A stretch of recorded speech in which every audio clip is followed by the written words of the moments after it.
Welcome sa Thirst 2.0 na kung saan ay mapapakinggan ninyo ang mga trending topics sa politics, issues sa showbiz. Kaya naman kung hindi pa po kayo nakaka-subscribe, i-subscribe nyo na po yan. And please, pakisama naman ang notification bell para lagi po kayong updated sa mga balitang napapanahon.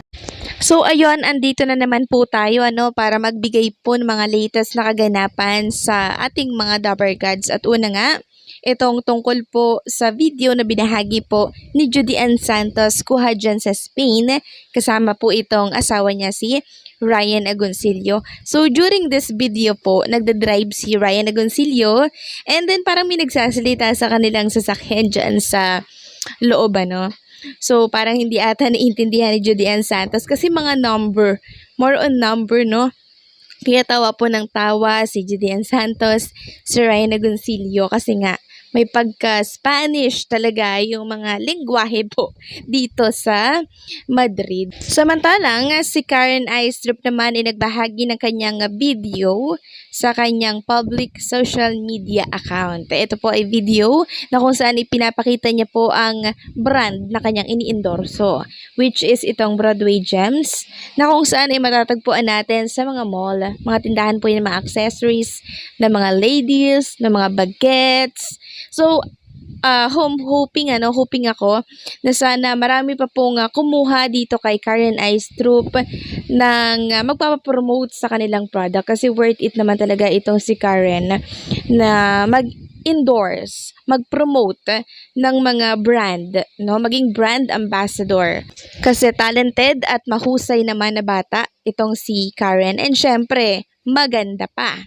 Samantalang pag-usapan naman natin itong binahagi po ni LM Entertainment mula ito sa isang Dabber Gods din natin. Ito ay tungkol sa papremyo po ng It's Showtime at ng Eat Bulaga for June 24 kahapon 2024.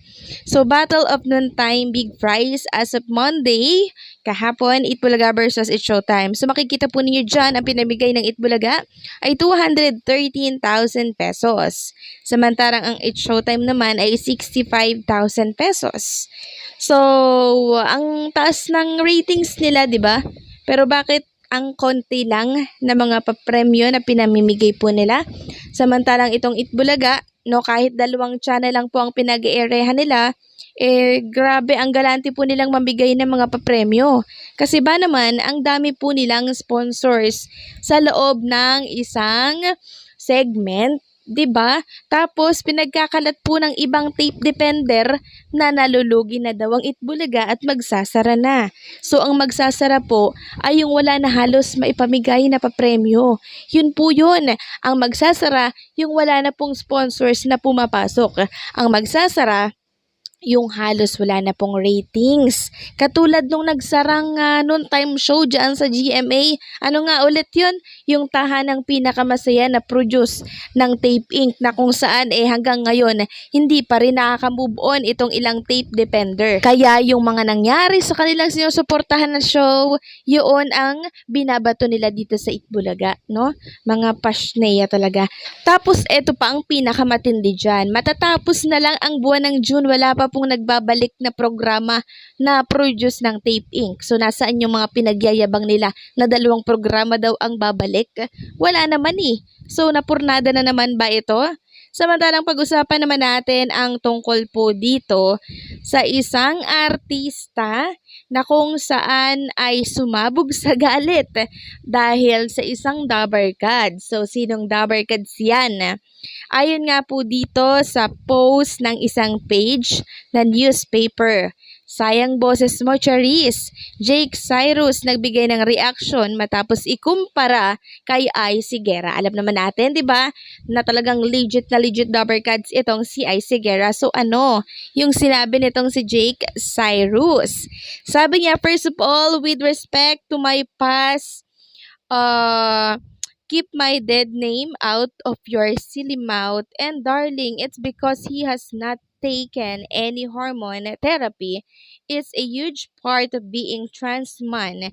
Maybe there are more important reasons why he has not taken hormone therapy. I am not going to explain the rest because based on your comment, you sound ignorant.